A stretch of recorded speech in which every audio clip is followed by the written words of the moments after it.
Okay, so we are saying the energy that our body receives depends on different factors. Some of them is the food composition as well as the amount of food that you receive.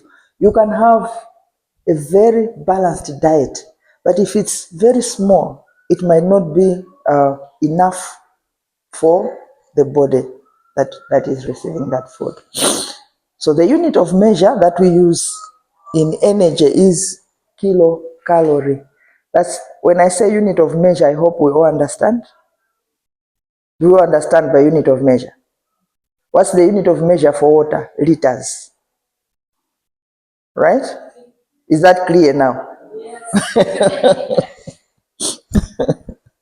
Okay, so the instrument that is used in measuring heat that gets released from the food when it is burnt is called a bomb calorimeter. We are not going to go into that detail for now, but I just thought it was necessary for you to know the instrument that is used in measuring heat that is released when the food is being expended by the body. However, using the instrument compared to how the body utilizes the energy in the food, there could be slight differences because this is a machine and the body can have different factors affecting the use of the food at that particular time. For example, maybe I'm stressed. I've eaten my food quite light, but I'm stressed. That can have an impact on the amount of energy that my body is going to utilize. While the machine will just go garbage in, garbage out. Are we together? Okay.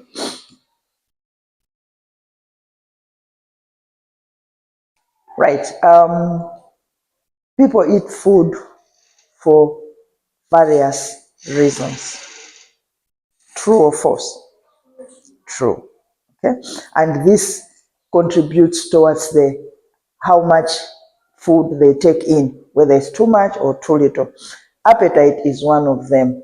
Let's discuss how appetite affects the food that somebody takes in, whether positively or negatively. How does appetite affect the food that you are taking in?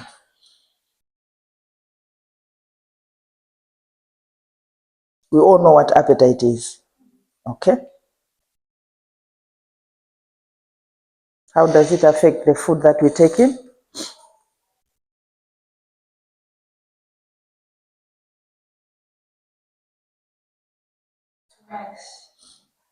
Okay, you eat too much when? When your appetite is good. There are people with a very good appetite, they will eat and eat and eat and eat. You have to stop them. Okay, they have a very good appetite. Whatever they see, they feel like eating. Whatever they smell, they feel like eating it. Okay, but someone who has lost appetite, they will not eat. Sometimes people can go days on end without eating. Maybe because they have been so hurt, so much so that they are so disappointed about something. Some people will not eat because they are so excited. So people are different and people react to things differently. Okay, they are so excited, they lose appetite. I remember when I got the news that I had been selected to go to university, I didn't have the appetite to eat. Not for anything else, but because at that time I had just lost my mother. So I was thinking, I wish she was here. She was going to be excited. And that affected the whole mood. Okay? But when I was selected to go and do my master's, I was so excited and I lost appetite. You see how the body behaves so differently. The same thing, but you have different reactions. I was so excited because this is something I wanted so much. Okay, so your appetite can either, if you have good appetite, you end up eating too much. And if you don't control yourself, we go back to that aspect of having fat stored in your body, you end up gaining weight. If you have lost appetite, you end up eating too little or nothing at all, affecting the amount of energy that gets into the body. So in a way, the appetite influences the body on how much you take in, depending on whether you have good appetite or not. Are we together? Okay. And appetite can also affect you when to start eating and when to stop eating. I didn't know I was blocking you guys and you didn't say. Let me stand here. So appetite will also affect when you start eating and when you stop. You find you sit, you start eating, somebody will eat maybe the first 2-3 minutes and they tell you, I'm full. Have you ever experienced that? Not because they are full, but they have lost appetite. They don't feel like eating. Maybe the food is not tasting nice to them. Or maybe the smell of the food. Or maybe they've thought of something else. Or maybe they're affected by something else. So at the end of the day, the intake of energy will be affected by the appetite. Although the food is there. But because this person doesn't have appetite, they will not take in enough. Can we proceed? Hunger. How does hunger affect the intake of food? Hunger, how does it affect the intake of food?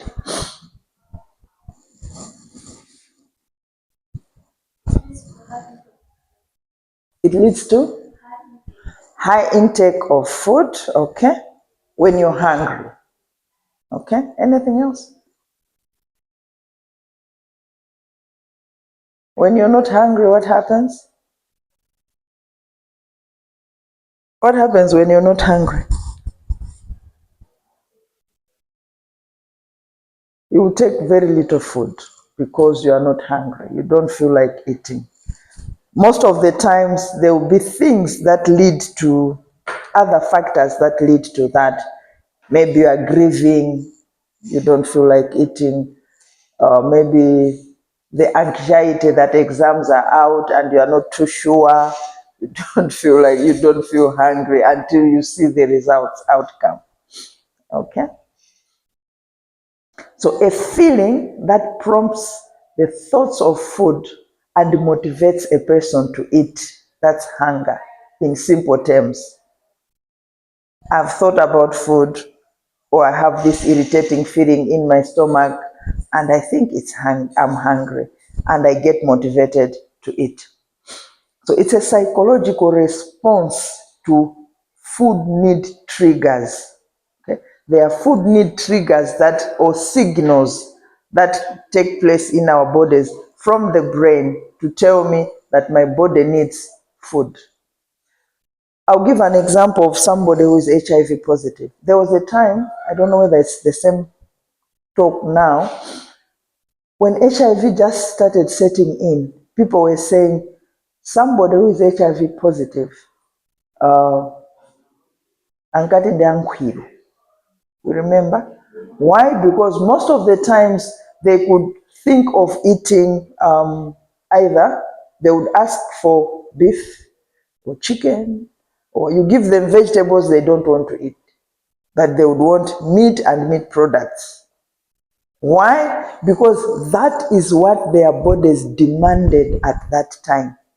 The trigger that the body had at that time, somebody who is HIV positive needs more protein foods to repair their cells and systems. So that is why the trigger that comes at that point is for them to eat animal and animal food products. When you're thirsty, the trigger that comes is for you to take water. So the brain will bring different signals and triggers depending on, depending on the need that the body has at that particular time. So hunger can be influenced by the presence or absence of nutrients in the blood system.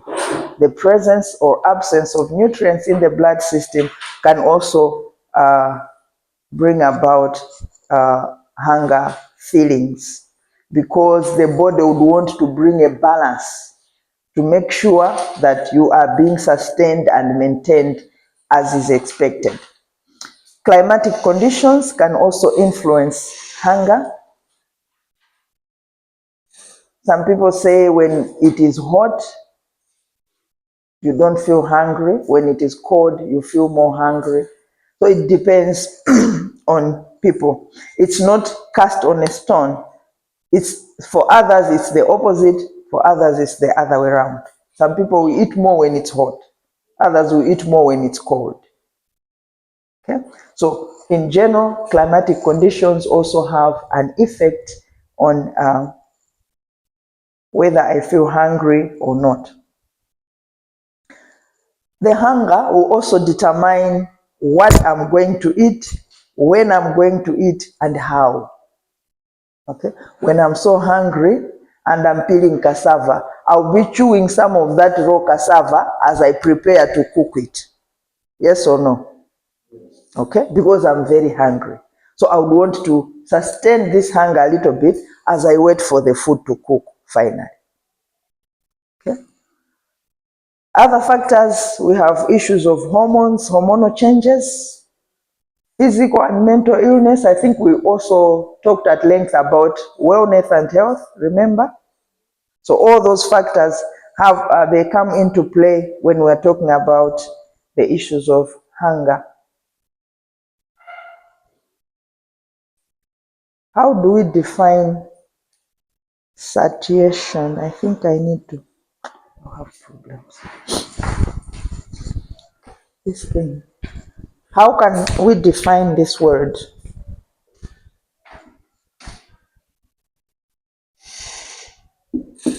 So we want to differentiate it with that one.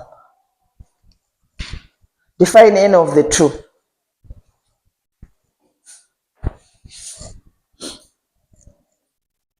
Or differentiate them.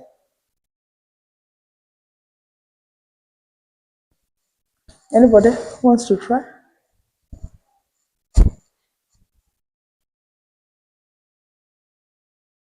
Anybody who wants to try?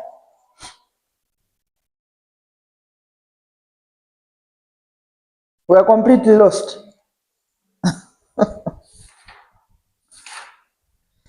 Okay. The act of being completely satisfied with the food during eating. So it's like a stop clock which tells you you are full. You have eaten enough, your body has eaten enough, you are now full. That's satiation. Okay? So a person eats and the receptors in the stomach stretch, the hormones become active, they start working on the food, and slowly you have a feeling of being full up to a point where you finally stop eating. That's satiation. The act of being completely satisfied, filled by the food that you are eating. Okay? So the easiest is, it's a stop clock telling me that I'm full, I need to stop. When you're feeding babies, for example, they'll eat and eat, and you force them, they eat and eat. It comes to the point where they start vomiting. Because maybe they were not able to tell you they are full because they haven't come to a point where they can express themselves that much. Okay? So for adults, you are able to tell, I'm full, this is where I stop. Whether the food is nice or not, but I think this is where I'm supposed to stop. While satiety, it's a feeling of being full in between the meals. So if I have my breakfast to the time when I'm having my lunch, in between, I still feel full. That's satiety. While satiation is while in the course of eating. So those are the differences. Is it clear? Okay. The lights are off? Oh. Okay. Right, so the feeling of satiety helps to suppress hunger. It suppresses hunger. When you feel full in between the meals, it suppresses, it helps to suppress hunger so that you don't just eat and eat and eat and eat and eat. But you should come to a point where you stop and do other things and allow the body to carry out its other processes. Okay? So, in simple terms, satiety reminds me that I'm not supposed to eat again for some time. While satiation tells me that I've had enough and I'm supposed to stop eating. Is it clear? Okay. So we're still looking at the energy that we take in. So our intake of food can also be triggered by the food cravings. Do you know what a craving is? Craving. What is a food craving? Why are we so quiet today? Is it because of that thing? What is a food craving? Yes? Something that you really, really want to have. Something that you really, really want to eat at that point in time. Whatever the case, you would want to make sure you eat that thing. Okay? So you have that strong desire, you have that strong urge to make sure you eat that thing. So there are several factors that lead to craving. Some people, when they are bored, they eat a lot, while others, when they are bored, they don't eat. Right? Okay, let's have a checkpoint in class. What happens when you are bored? Do you eat a lot or you don't? Do you sleep or you don't? You don't eat. Fatuma, when you are bored, do you eat a lot or you don't eat? Yes, my sister. You eat a lot. I eat. You eat a lot. You don't eat. So the 5 of us here, 3 don't eat. 2 eat when they are bored. Already, that's a difference. Okay? So it's going to have an impact on the energy intake. The same condition, the same situation that we are in, but how we react to that situation in as far as food intake is concerned is different. So you find that all of us are bored because electricity has gone out while we are having our nice class, but 2 are going to eat to suppress that feeling. 3 are not going to eat. So what will be the difference? The ones that have eaten are going to ensure that their energy balance is going to be okay. While the ones that haven't eaten, they are going to skew their energy balance. Are we together? Okay? In the same way, there are some people who, when they are anxious, they eat. Others, when they are anxious, they don't eat. So we behave differently. Just like when angry. Some people, when they are angry, they will not eat. Days on end. Others, when they are angry, they will eat and eat and eat to suppress the anger. Just like stress, it will be the same thing. Others will eat a lot when stressed, others will not eat when they are stressed. Okay?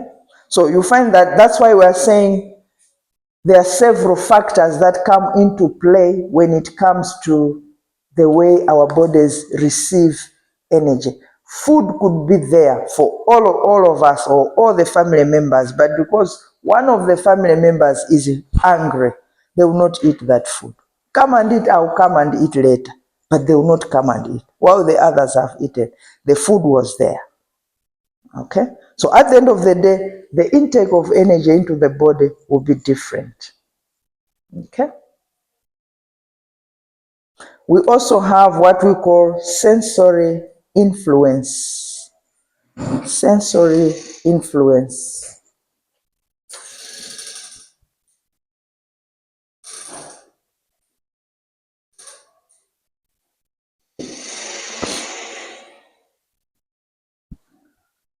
How many senses do we have?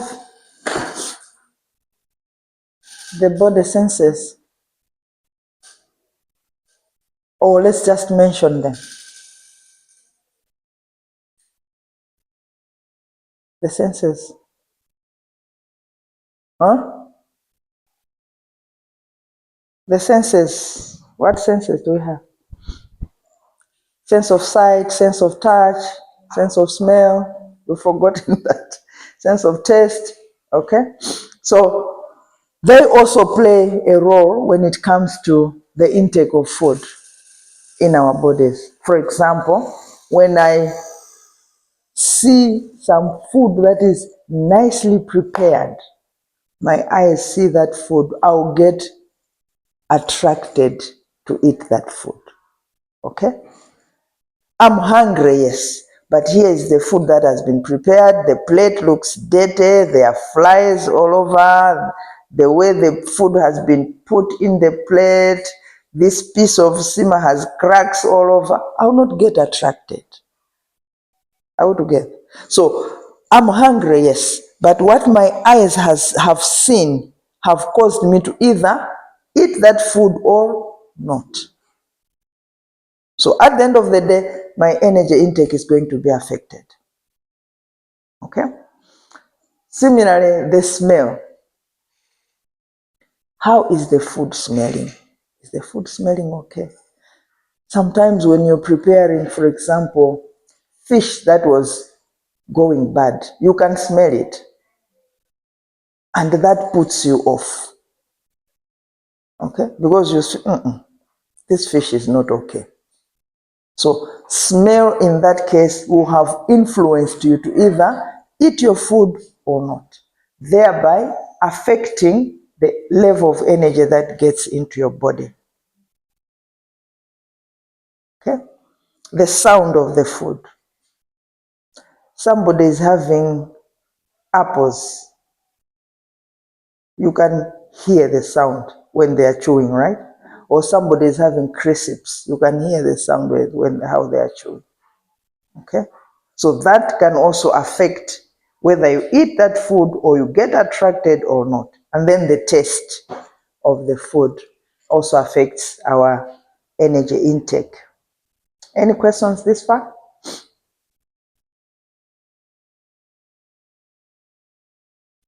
How about the thought of the food?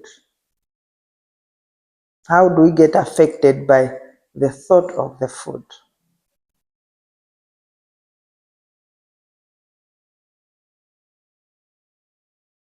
Does it affect us or not? Yes. How?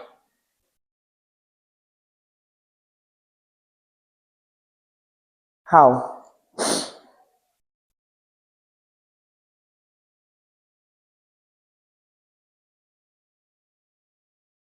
Yes? Let's say the way some people prepare what they call a program and that's the reason they put. You don't know the hand whatever that they're doing. So we have just seen them like at the market and you know how people do the preparations. And just people like Okay? You look at someone who is selling mandasi in the market, and then you start thinking, the way this person is looking, I'm wondering how this food was prepared. Okay? Maybe they look unkempt, they look dirty and all that, and they have their mandasi that they're selling. So you think, I'm not too sure whether this is clean or not. Should I really buy from her or from that one? Okay? So the presentation of the food can also affect you, or the presentation of the person who is selling the food can affect you. You start imagining things. Probably, maybe she did her work very well, but because of what you are able to see, you start imagining things, and that can affect you. Or you start thinking, maybe at some point there was this food that you ate at a friend's house, and it was so nice. You don't even know how they prepared it, right? And you start thinking about it. You wish you could eat it again. So that thought triggers the hunger in you, and that can also lead you to end up getting something to eat. Okay? Any additions?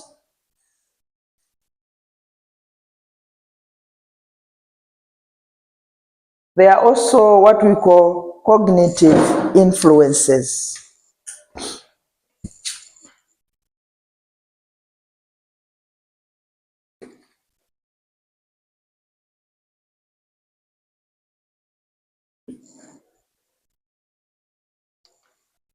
cognitive influences. For example, the presence of friends, it can also help to trigger or stimulate hunger in you. The presence of people. Maybe we're all alone at home and your friend says, I'm coming over. So that stirs you up to say, since somebody is coming, let me prepare something so we can eat together. So you were alone, you felt like, I'm not going to cook. Okay, why? Because you were alone and somebody comes or somebody calls you, come, let's meet at KFC. And because of the presence of people, you are able to eat. You have been stimulated to eat because of the social presence of the people who have come. Okay? So there are people who are able to eat because a good example is if you have a child who has problems with their eating habits, you bring in a relation's child, they will be forced to eat. They will learn to eat because of this other friend. Because this one has good appetite and is eating well, they will be forced to also start eating because of the social capital. Another good example on the same, you take the child to the village. The children in the village know the value of food, right? More than those in town. Why? Because they know if I play here and I don't eat enough, the next meal is tomorrow. Okay?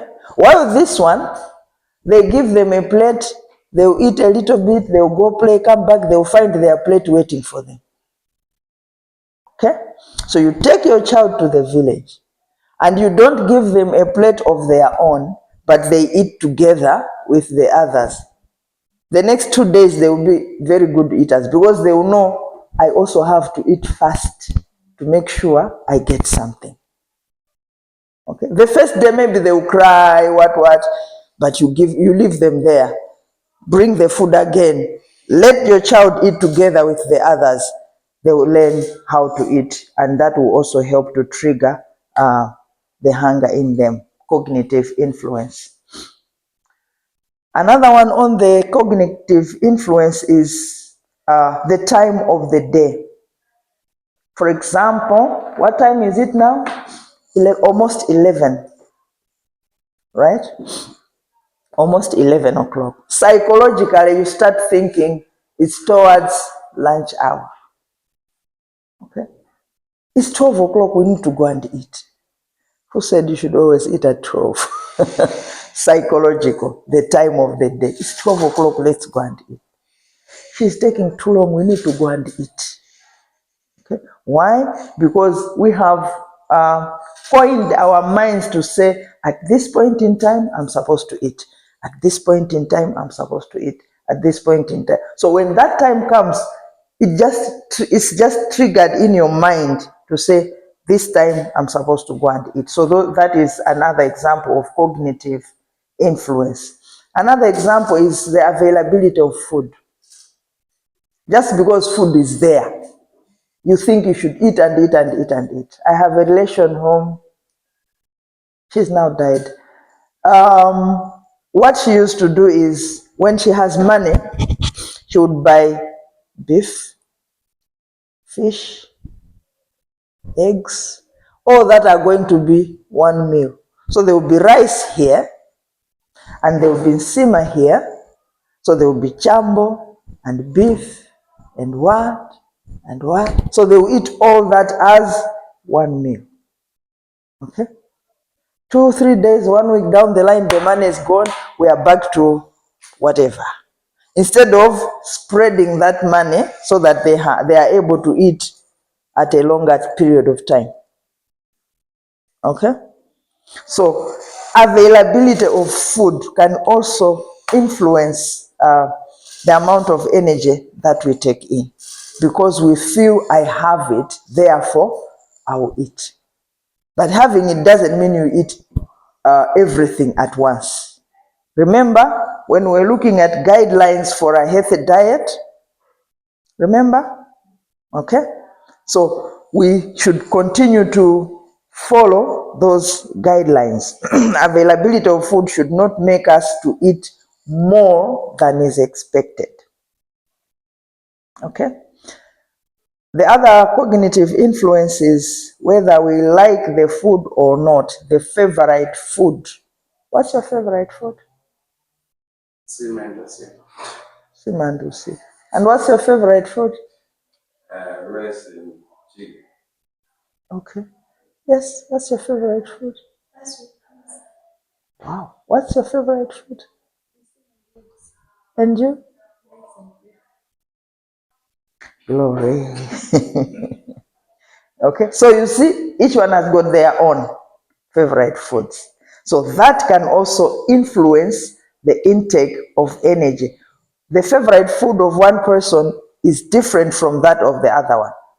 So if for example, we are eating sima and rice and beans, he likes sima and usipa. He will not enjoy this combination. Okay? Why? Because that's not what he likes. As such, he might eat very little and feel full and leave when the actual hunger hasn't been satisfied completely. The awareness of fullness can also influence how much energy or how much food I take in. When you have certain conditions in the body where you are not even aware whether you are full or not, it becomes an issue. I'll give an example of there are times people, I think it's diabetes, where somebody can be releasing urine without them knowing.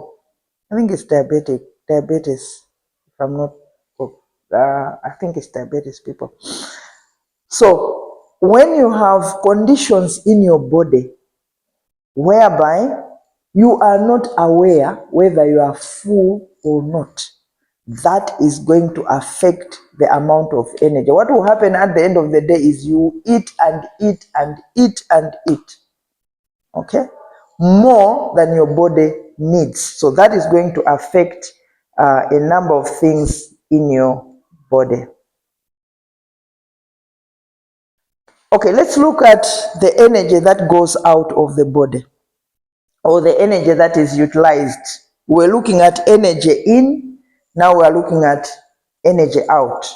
So basically it refers to the amount of energy that the body utilizes or that the body expends. Expend, E-X-P-E-N-D-E-D, expend. So the amount of energy that the body is able to utilize or expend, that is known as energy out. And this also varies from people to people. At the same time, it also varies from whether somebody has taken enough or not. We should also have in mind the fact that whether you are active or you are not active, energy is being used by the body. Whether I'm active or not, the energy that I took into the body is being utilized, is being used. Okay? For example, we talked of the heart. The heart is working 24 hours, right? 24/7. The heart is at work. The day that the heart is going to stop working, that is the day we are also going to stop surviving, stop living. Okay?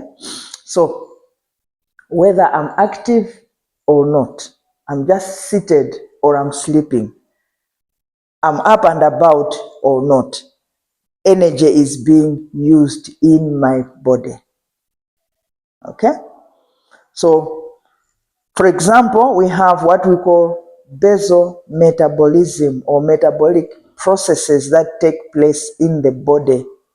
Those ones are going to utilize the energy in one way or the other. We also have the physical activities that also utilize the energy. we have issues of food consumption, we have issues of adaptation that also utilize the energy that we take in. Under basal metabolism, we have different processes and activities. For example, for us to be able to maintain the normal body temperature, we need energy. Okay? Normal body temperature, we need energy for the maintenance of that. For the use of our lungs to be able to, we need energy. Okay? The blood is flowing throughout our bodies. We need energy for all that to happen. That's why when you haven't taken enough or you haven't eaten for some days, you feel weak. Okay, you feel very weak. And you can even feel your heart fainting or failing. Why? Because it's trying to struggle to work as expected, but the energy is not there. Maybe a good example on the physical would be you are tired, but you are still told to work. What happens? You feel very weak. Sometimes your muscles ache and you feel so drained and all that. Okay. Why? Because you are not having enough energy to sustain the activity that you are doing at that point in time. So in the same way, for the different metabolic processes to take place, for the red blood cells to form in our bodies, we need energy. Let's not confuse the availability of various nutrients. Okay? Let's not confuse that one. The nutrients are there in the body, but for them to be utilized, they need a push of the energy. Are we together? Because we might end up thinking, okay, so it means we don't need nutrients, we just need energy. No, no, no. We still need the calcium, we still need the vitamins, we still need the proteins, but for them to be well utilized in the body, there is need for a push of the energy. Even for the food to be absorbed in our GI, gastrointestinal tract, we need energy. For the kidney to function properly, it might have all the needs that are required, but there is need for a push of the energy. So you find that energy is required for all the metabolic processes to take place. Even for my eyelids to blink, I need energy. Okay? Are we together? Any questions that far?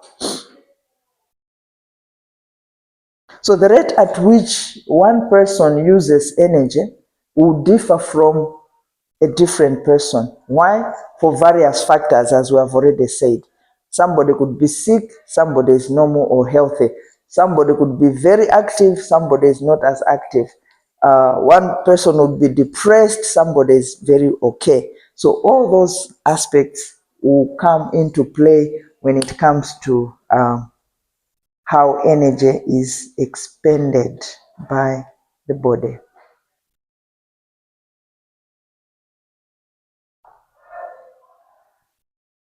Let's look at a person who is big or who weighs more.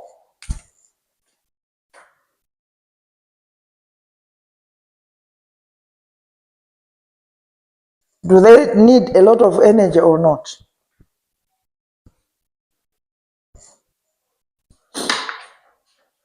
Here's someone who is big. Do they need a lot of energy or not? Yes. Can you justify your yes?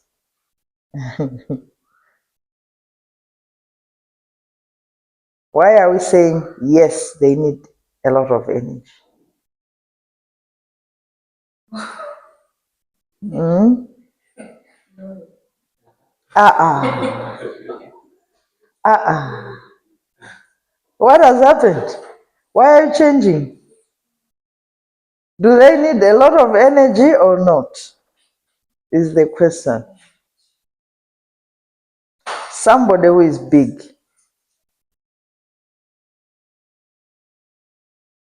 do they need a lot of energy or not?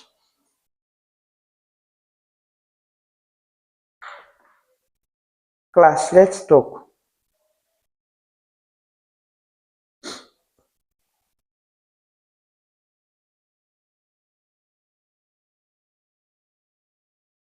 I'm not going to move until we talk. Let's think. Do they need a lot of energy or not? Somebody who is big. They need energy, but not a lot. Okay? They need energy, But not a lot. Okay. Can we explain why? somebody to work, he or she needs energy. Mm-hmm. Without energy, she cannot work. Mm-hmm. So the big ones, they need energy, but not a lot of energy. They need energy, but not a lot of energy. Okay. Anybody who can say something? She says, yes, they need energy, but not a lot. This person is big. Do they need a lot of energy or not? Anybody to add on what she has said?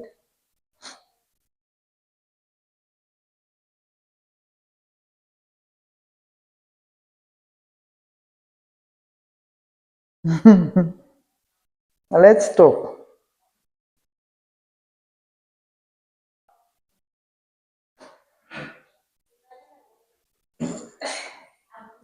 Do they need a lot of energy or not? The question was waiting for you. Somebody is big. Does he or she need a lot of energy or not?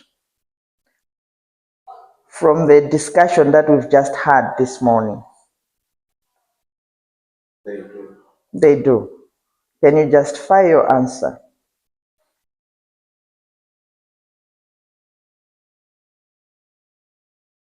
Okay, anybody who says they do, help him justify. She says they don't. He says they do. Let's discuss.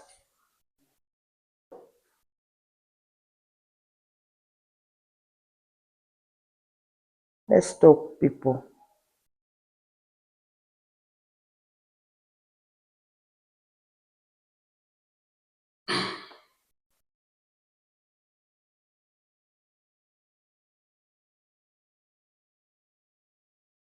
Mm.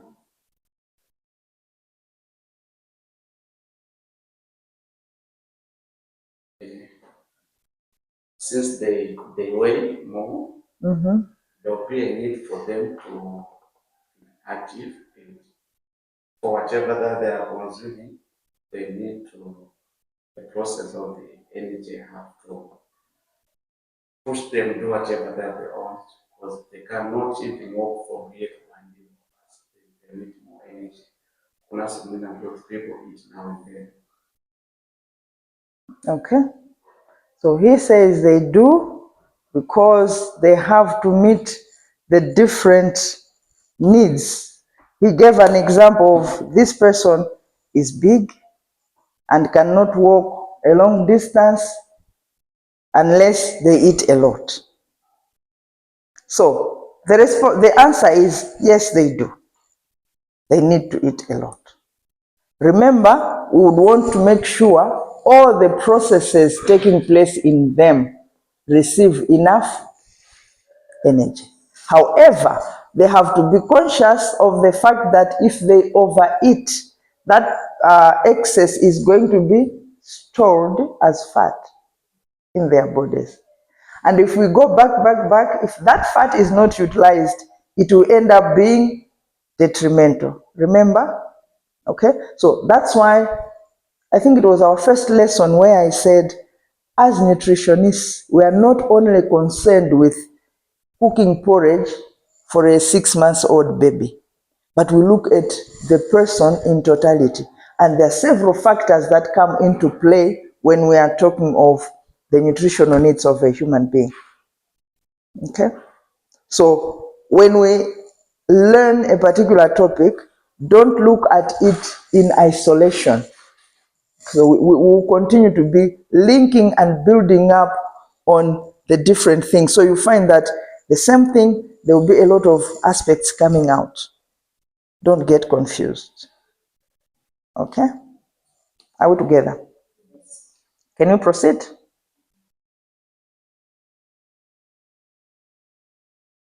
Okay. The other aspect on energy out is the physical activity. Physical activity. Can somebody explain how energy is required for physical activities? We have looked at the metabolic processes that take place inside our bodies, utilizing the energy. Now, let's look at the physical activities. Can somebody explain on that one?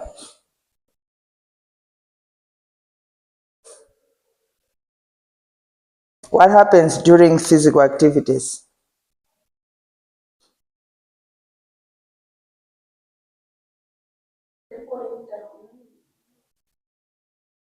Come again?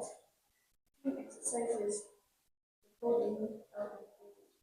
The body needs a lot of energy. Okay. Anything else? I think the sweating also. The sweating as well. We need energy. Okay. When we look at, thank you so much for those comments. When you look at somebody exercising, let's say they are, you know what a skipping rope is? Okay. So as you are doing that, you find that your whole body gets involved. 1, 2, even your inner organs, some of your inner organs are also getting involved, such as the heart, it will start pumping faster, the lungs, you start, right? What else? Your muscles will also be involved. What else?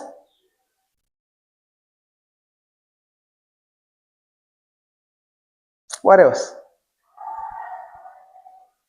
Your kidneys will also be involved. Okay? So you find that most of your body processes or a number of your body systems will be affected when you're doing your exercises. So as such, you need enough energy for you to be able to do that, for you to be able to handle, for the body to be able to handle the vigor that the exercises bring when you're having exercises. Okay? So if you don't take in enough and you end up using a lot, you are going to affect your body weight, you end up losing weight. When you take in a lot and you don't exercise enough, you end up having more stored and you gain weight. Okay? So at the end of the day, depending on whatever is happening, you can either lose or gain weight. At the same time, as you are stretching the rest of your other organs and systems and stuff, if you don't take in enough, you can also affect the functionality of the other body parts and systems. Okay? Maybe I don't know whether you've heard about this, where maybe somebody was running and then they just collapse. Okay?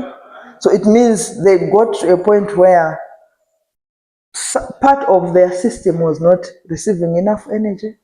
Or maybe they were sick and they decided to run and then something went wrong in the process. Okay?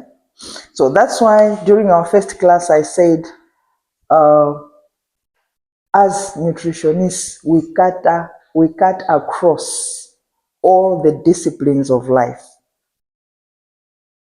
So when you're getting into class, when you're thinking, start thinking outside the box. Start looking at, okay, where would I want to be relevant in life? Which component, which discipline, which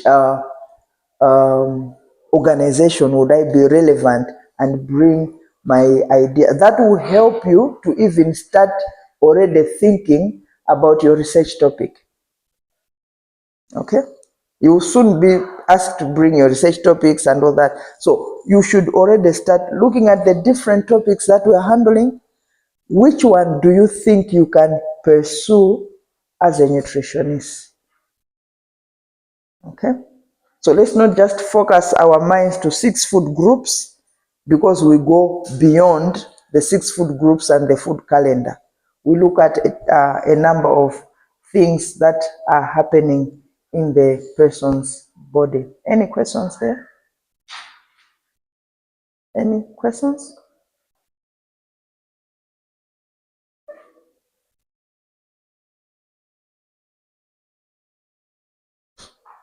Any questions? Is it okay? If I asked you a question, you would answer?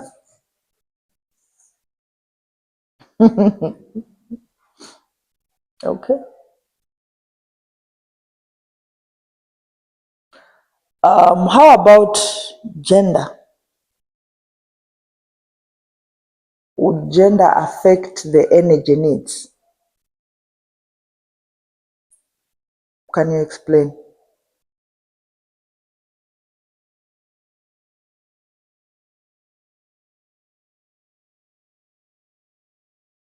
Anybody who can help her? Pardon? Gender. Would it affect the energy needs of a person? Yes. How? Explain. Okay, in terms of okay, the way men and women eat, they are two different. Okay. Yeah. A man can finish the whole plate of a meal, and by then a lady can only take like few spoons and say that they're enough. What contributes to that? He says men eat a lot, while ladies will just eat a little. True or false? What would contribute to that? Just because they are female or they are ladies, they isolate themselves to act in a way that women act. For me and my dad, they want to pay anything, Tiramari Sabuna and they it's us. But then to say, lady, two of them finishing there, hey, right. Oh, so they are trying to be ladies. That's what you... Can I have an explanation from the ladies? Back yourselves up. It depends on what? It depends on what. Can we let's back ourselves up. Has too much appetite. Men have a lot of appetite. Yeah. Okay. Men has a lot of appetite. Okay. Women has a lot. Okay. So it depends on the person. Also the right. Yeah. Okay, whenever it comes to weight matter, it's different. Okay, let's start how much of that.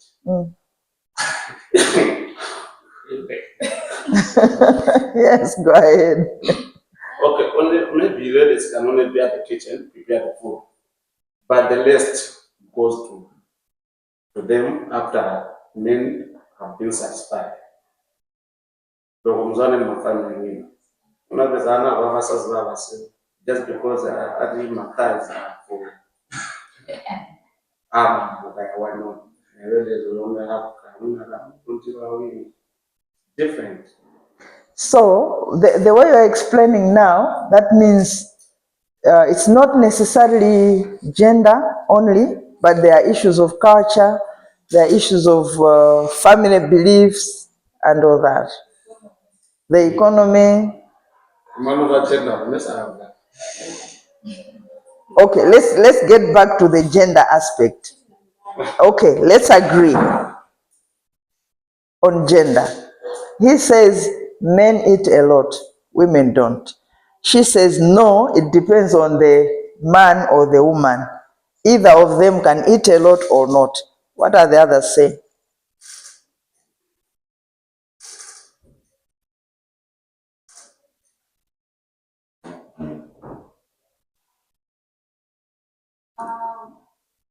Another point, Mm. females need a lot of food that provides iron because women because they use a lot of that menstruation period. Okay, so she says, women need a lot of food that provide iron because they will use a lot of it. They will need it during menstruation and even during childbearing. Madam, men work a lot. I think this can be a good question for discussion. Madam, Yes. men work a lot. You can even imagine Munda.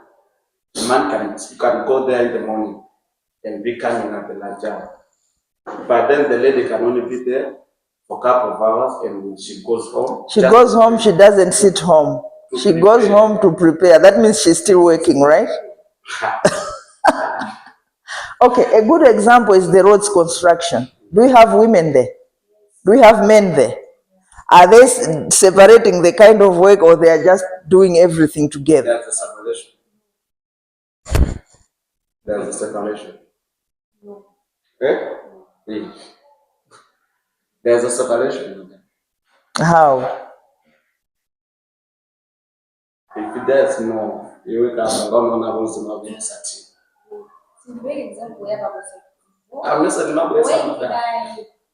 when in Jesus taking void, and my builders, I'm not let's say last year, and I think still an until over and they are forced to put around the building katika koma nitwa badali na mzozo na zile mwafunga DJ mimi kama mambo mimi nikitako ngakizo nyingine je by mom kisa dabais mamuna sana DJ mzozo na kule ni sima ya ndoje aliyese kuja kwa kazi usaka kwanga zote balance studio kuza ile kazi amange bangono kunywa muna amange mwambi haya maka equal olosa kwa construction sana kwa kuzi mambo ndio Okay. Okay.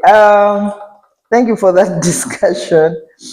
So there are several things that come into play. Okay.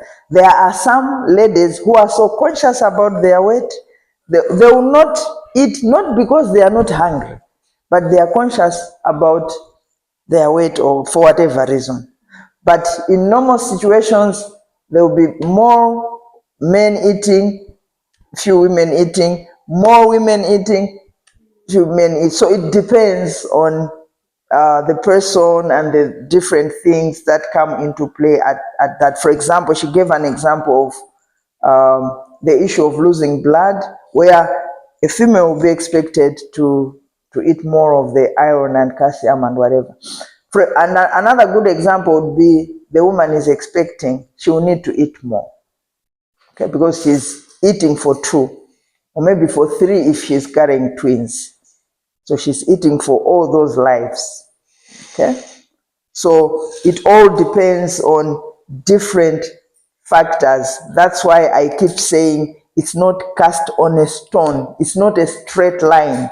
There are several things that come into play when it comes to that. Okay. Any questions this far on the energy that is used by the body after we've taken it in? How can we define a healthy body weight?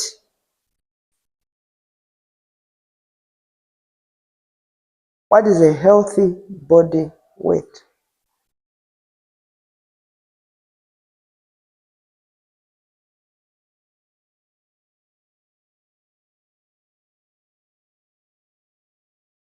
Remember, when we're looking at deficiencies of nutrition, there were things that we discussed along those lines. Even when we're looking at wellness, there were some aspects